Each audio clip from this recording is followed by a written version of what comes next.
Hello' everyone, তো আশা কৰোঁ আপোনালোক সকলো ভালে আছে। আজি চাওকচোন ক'লে আহিছোঁ মঙলদৈত হৈ থকা বাণিজ্য মেলা অৰ্থাৎ এক্সপ' চাবলৈ।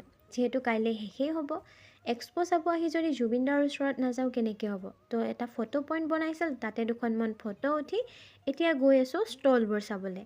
ষ্টলবোৰত কিন্তু কালেকশ্যন ধুনীয়া আছিল, কিন্তু দামবোৰ সাংঘাতিক আছিল দেই ৰাইজ। সেইকাৰণে তাৰ পৰা একো নল'লোঁ। আৰু এতিয়া আমি গৈ আছোঁ আমাৰ গন্তব্যস্থানলৈ, মানে আমি য'ত যাবলৈ আহিছিলোঁ। তো ৰাতি যে ট্ৰাকৰ ইমান ভিৰ হয়, পিছে আমি আহি কিনে ৰৈ দিলোঁ ৰেষ্টুৰেণ্ট মেজেঙাত। হোটেলখন পিছে ধুনীয়া আছিল, তাকে এবাৰ ভিডিঅ' কৰি লৈ আহিলোঁ দেই। নতুনকৈ অ'পেনহে কৰিছে মাত্ৰ। আৰু আমি এতিয়া ৰৈ আছোঁ ভাত খাবলৈ বুলি। আমাৰ ভাতৰ থালি আহি পালে আৰু ইয়াৰ লগত ঢেৰ আইটেম আছিল। তো আমি একদম ষ্টাৰ্ট কৰি দিলোঁ খাবলৈ। আৰু চাওক, খাই একদম পেচা বচুল কৰি দিলোঁ। তিনিজনীয়ে একদম প্লেট চাফা কৰি দিলোঁ। আৰু এতিয়া যাওঁ খাই বৈ কিনে ঘৰলৈ। বাৰু আজিলৈ আহিছোঁ, বাই।